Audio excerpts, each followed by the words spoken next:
Welcome friends. நீங்கள் பார்த்து கொண்டிருப்பது நம்ம லெஜசி ஃபிலிம். வீடியோக்குள்ளே போகிறதுக்கு முன்னாடி சப்ஸ்கிரைபும் பக்கத்தில் இருக்க லைக்கையும் தட்டி விட்ருங்க. அப்போ தான் நான் போடுற வீடியோலாம் உங்களுக்கு ரெகுலராக வந்துகிட்டு இருக்கோம். வாங்க வீடியோக்குள்ளே போகலாம்.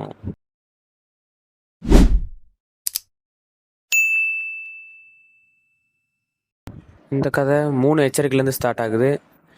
வானத்திலேருந்து எரிக்கல் மாதிரி என்னமோ ஒன்று போகுது, பூமி பொழக்குது, அப்புறம் ஒரு கல் வருது, கல் ஏதோ பேர் எழுதியிருக்கு. நம்மளுக்கு தெலுங்கு தெரியாது, அதனால் படிக்க முடியாது. I am so sorry. அதுக்கப்புறம் அவங்க பலி கேட்குறாங்க. யாரோ பிரம்மராட்சசனா அவனுக்கு பலி கொடுக்கணுமா, அதனால் சாரன்னு ஒன்று கேட்குறாங்க. சாரன்னு சொல்லிட்டு மனித உயிர்ன்றாங்க. ஒருத்தன் போகிறான் முதல்ல. அடுத்து குழந்தையெல்லாம் அனுப்பிவிட்றாங்க. இதெல்லாம் பார்த்த ராஜா இந்திரவர்மா என்ன பண்ணுறாருன்னா, பொறுக்க முடியாமல் சண்டைக்கு போகிறாரு. அப்போ தான் பின்வாசல் இருக்குன்னு ஒரு சிப்பாய் சொல்கிறான். அதையும் கேட்டுட்டு அவர் சண்டைக்கு போகிறாரு. போன இடத்துல அடித்து போட்டானுங்க. இப்போ தான் கதையோட டைட்டில் போடுறானுங்க. அப்படியே 2026 வந்துட்டானுங்க. இதில் பார்த்தா ஒரு தாத்தா இருக்கார். தாத்தா பஸ் கொய் மந்திர தாயத்தை விற்றுக்கிட்டு இருக்காரு. அவர் பக்கத்தில் புள்ள இருப்பான் போல். அவங்க அப்பா மொத்தமாக கவுக்கிறதுக்கு அவன் புள்ள ஒருத்தனே போதும். இதில் தான் ஹீரோ என்ட்ரி. ஹீரோ அமெரிக்காவிலேருந்து வந்துட்டுருக்காப்புல. எதுக்குன்னா அவர் சுஜாதான்னு ஒரு பொண்ணு லவ் பண்ணாராம். சுஜாதா அவர் கூட ஃபோனில் பேசியே கரெக்ட் பண்ணிட்டாப்புல. பஸ்ஸுக்குள்ளே இருந்தோடனே சுஜாதாவை பற்றி சொன்னோடனே எல்லாம் சிரிக்க ஆரம்பிச்சிட்டானுங்க. நம்மளுக்கு அப்போ சொல்லலை. அதுக்கப்புறம் கூப்பிட்டு போகிறானுங்க. பார்த்தா சுஜாதாக்கு அன்றைக்கி தான் கல்யாணமா.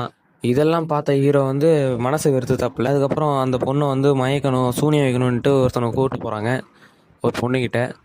அந்த பொண்ணு மையை கொடுத்து இடுப்பில் வையிருந்து இவனும் வைக்க போனால் பார்த்தா அவங்க அம்மாவுக்கு வச்சு விட்டுறான். அதுக்கப்புறம் நடந்தது தெரியும். அப்புறம் கல்யாணம் நடந்துருச்சு. நெக்ஸ்டான நம்ம ஹீரோ கல்யாணத்தில் மூக்கு முடிக்க குடிச்சிட்டு வராப்புல. அதில் பாடிக்கிட்டே வந்தாப்புல. அந்த மைய வச்ச பொண்ணு தான் நம்ம ஹீரோயின்.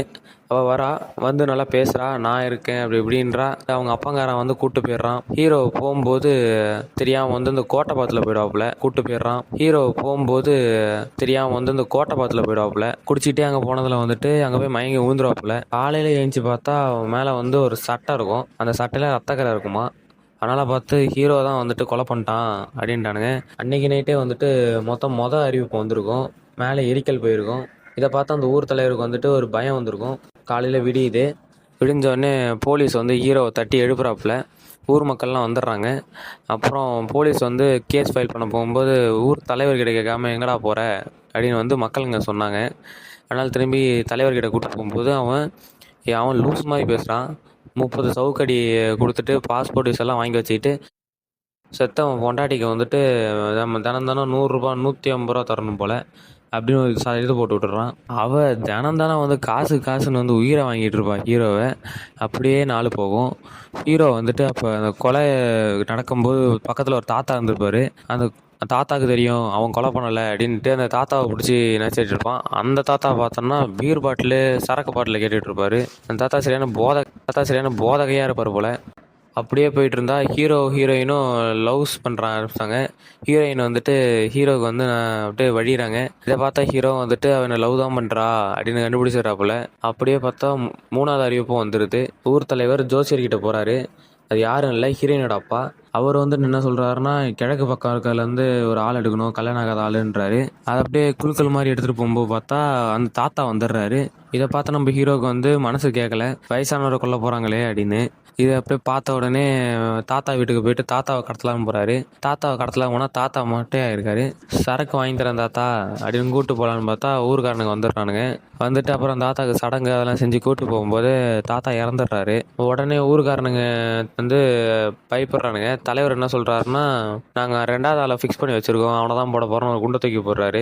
அது யாருன்னு பார்த்தா ஹீரோவோட ஃப்ரெண்டு. அவன் மொழியெல்லாம் பிதுங்குது. அவன் அழுகுறான், கல்யாணம் ஆகாமல் சாக போகிறோன்னு. அப்போ ஹீரோ தடுக்கிறான். ஹீரோ தடுத்துட்டு அந்த கோட்டைக்குள்ளே பேய் இருக்குது, ஆள் இருக்குன்னு சொல்லுங்கள், நான் உள்ளே போகிறேன்றான். சொன்னது கெட்ட நேரமாக என்னமோ தெரில, உள்ளேருந்து பிரம்மராசன் ஆணை கத்துவான் தொண்டையை அடைச்சிட்டு. இதை பார்த்த மக்களும் பயந்துருவாங்க, அவனும் பயந்துருவான். உள்ளே ஆள் இருக்குன்னு சொல்லிட்டு நம்ப வச்சு அனுப்பி விட்ருவானுங்க. உள்ளே போன நம்ம ஹீரோவுக்கு சம பயம். உள்ளே போன உடனே இருட்டாக இருக்கும். ஒரு இடத்துக்கு போவான், எலும்பு கூட இருக்கும். ஒரு முள் வச்ச கல் துரத்திக்கிட்டே வரும் முன்னாடி. அதெல்லாம் தாண்டி போகும்போது நம்ம முன்னாடி பார்த்த சீனில் ஒருத்தன் செத்துட்டான், ஹீரோ தான் கொலை பண்ணிட்டான்னுவாங்கல்ல, அவன் பார்த்தா அங்கே தான் இருப்பான். அவன்கிட்ட என்னன்னு கேட்டால், அவன் ஏதோ ஆராய்ச்சியாளர், நான் அங்கே சுற்றி பார்க்க வந்தேன், இங்கே வந்தேன், அப்போ தான் உள்ளே மாட்டிட்டு ஒரு கதையை விடுவான். அதான் ஹீரோவும் கண்டுபிடிச்சிருவான் கதை விடுறான்னு. அதுக்கப்புறம் கேட்கும்போது தான் அவன் வந்து இது நகருக்கு எடுத்துகிட்டு வரலான்ட்டு வந்தேன் அப்படின்னா. சரி கூட துணைக்கு ஆள் இருக்கேன்னு சொல்லி ஹீரோவும் சேர்த்துட்டு சுற்றிக்கிட்டு இருப்பானுங்க. அப்போ ஹீரோயின் வந்துட்டு ஒரு விஷயத்த கண்டுபிடிப்பா. எங்கே போவான்னா பெரிய ஒரு வீட்டுக்கு போயிருப்பா. அங்கே போயிட்டு சில விஷயத்தை பார்த்துட்டு ஹீரோவோட ஃப்ரெண்டை கூட்டிகிட்டு உள்ளே போக பார்ப்பா. உள்ளேயும் போவா. உள்ளே போன உடனே ஹீரோ வந்துட்டு சுற்றி சுற்றி எல்லாத்தையும் பார்த்துட்டு இருப்பான். ஒரு கட்டத்தில் ஹீரோவும் அவங்க வந்துட்டு பிரம்மராட்சசனை பார்த்துருவானுங்க. அவன் என்னமோ உடம்பெல்லாம் நெருப்பாக வச்சுட்டு சுற்றிட்டு இருப்பான். கல்லை தூக்கி போடுவான். இவனுங்களை கொல்லாம விட்டுருவான். இடத்த சுற்றி பார்க்கும்போது அங்கே ஒரு இதில் பாதையில் மாட்டிப்பானுங்க. அங்கே பார்த்தா வந்துட்டு ஒரு சிப்பாக எழுதியிருப்பான் முன்னாடி நடந்த கதையை. இருக்குன்னா சண்டை போட்டிருப்பாங்க. அதில் வந்து எல்லாரையும் கொண்டுருவான். ஆனால் இவன் மட்டும் தப்பிச்சிருவான். அதில் ஒற்றனாக இருந்து ஜெயிக்க முடியாதுன்றனால அங்கேயே கடந்து செத்துருவான். அவன் எழுதி வச்சிருப்பான்னா ராஜா இந்திரவர்மா வந்துட்டு சண்டைக்கு போனது உண்மைதான். ஆனால் இப்போ போகும்போது வந்துட்டு மந்திரம் செய்கிறவங்க கிட்டேருந்து மந்திர பொடி வாங்கியிருந்தாங்க. அந்த கத்தி வந்துட்டு 2 கத்தியும் முதுகில் உடம்புல சொருவி விட்டான்னா அவன் அழிஞ்சிருவான். இது மட்டும் இல்லாமல் அந்த மந்திரப்பொடியை அவன் மேலே பட்டுச்சுன்னா அவன் சக்தியெல்லாம் போயிடும். சக்தி போய் கொஞ்ச நேரம் வந்து மனுஷனாக இருப்பான். இதெல்லாம் தெரிஞ்சுட்டு ஹீரோ வந்துட்டு அந்த கத்தியை தேடுறதுல சரி போவோம் அப்படின்னு போவான். கத்தியை தேட போகும்போது பார்த்தா ஹீரோயின் வந்துடுவா. ஹீரோயின் எதிரில் நிற்பா. இவனும் போய் ஹீரோயினை கையை பிடிச்சி அப்படி இப்படின்னு கதையை விடுவான். கடைசியாக பார்த்தா ஹீரோயின் பின்னாடி இருக்கும். முன்னாடி வந்து பேய் அப்புறம் கையை விட்டு ஓடினதுக்கப்புறம் அந்த பேய் திரும்பி படிப்பாங்க. அப்போ வந்து அவங்களுக்கு ஒரு லாக்கெட் கிடச்சிருக்கும். லாக்கெட்டில் வந்துட்டு பிரம்மராட்சசனோட ரூம் எங்கே இருக்குது அப்படின்னு போட்டிருக்கோம். ஓப்பன் பண்ணாமல் திணறிட்டு இருப்பானுங்க. அப்புறம் ஹீரோயின் வந்து எப்படியோ ஓப்பன் பண்ணி கொடுத்துருவா. அதில் வாசலுக்கு போகிற வழி அப்படின்னு சொல்லிட்டு எழுதி வச்சுருப்பானுங்க. இதை பார்த்துட்டு வாசலுக்கு ஹீரோவும் ஹீரோயினும் ஒன்றா போவாங்க. அப்புறம் ஹீரோட ஃப்ரெண்டும் அந்த இறந்தவன் சொல்லிட்டு சுற்றிட்டு இருப்பான்ல அவனும் ஒன்றா போவாங்க. போய் 2 பேரும் ஒரே டைமில் கயிறு பிடிச்சி இருப்பாங்க. கதவு ஓப்பன் ஆகிடும். உடனே பிரம்மராட்சனை கூட ஒரு ஃபைட்டிங் நீ நினைக்கிற மாதிரிலாம் இல்லை. சும்மா நல்லா டிசுன்னு பறந்து அடிப்பான்னு பார்த்தா குச்சை வச்சு சும்மா அக்கலில் குத்திக்கிட்டு இருக்கானுங்க. அவங்க 2வது கத்தையை கண்டுபிடிச்சிடுறாங்க. கண்டுபிடிச்சி சரி குத்தலாம் அப்படின்னு பார்த்தா அவன் சம வெறியாக அடிக்கிறான். எங்கே பாக்ஸிங் கற்றுட்டு இருப்பான் போல். பறந்து அடிக்கிறான் எல்லாரையும். அதுக்கப்புறம் முடிச்சிச்சேன் கல்லை போட்டு கொல்ல வருவான். அப்போ வந்துட்டு கீழே ஹீரோ வந்துட்டு இந்த கொலுசு சத்தத்துக்கு வந்துட்டு கொஞ்சம் மயங்கிறதா பார்ப்பான். அதை பார்த்து அவன் வந்துட்டு சண்டை குத்தி இருக்க ஒரு கத்தியை எடுத்து விட்ருவான். அவன் வந்துட்டு பிரம்மராட்சனுக்கு வந்துட்டு பழசில் ஞாபகம் வரும். அப்போ தான் கதையை சொல்லுவானுங்க. ராஜா இந்திரவர்மா வந்துட்டு குழந்தையெல்லாம் பலிக்கு அனுப்புனாரு அப்படின்வாங்க. ஆனால் அங்கே குழந்தை இறந்ததுக்கு வந்துட்டு அந்த இதில் ஒரு அடையாளமும் இருக்காது. குழந்தை வளர்த்ததுக்கு தான் அடையாளம் இருக்கும். பொம்மை அது இதுன்னு கொலுசெல்லாம் இருக்கும். இதை பார்த்த ஹீரோ வந்துட்டு பிரம்மராட்சசன் வந்துட்டு எதுக்கு இவ்வளோ கோவமானான்னு பார்த்தா அந்த குழந்தைய சாகடிச்சதுக்கு கண்டுபிடிச்சிடுவான். இதை பார்த்த ஹீரோ வந்துட்டு பிரம்மராட்சசனாகவே இருந்தாலும் அமைதியாக சாகணும், நிம்மதியாக சாகணும் அப்படின்னா பண்ணணுவான். அப்படியே பிரம்மராட்சசன் வந்து காத்தா கலைஞ்சிருவான். அதுக்கப்புறம் அவங்க வெளியே வராங்க. அப்படியே கதை முடியுது.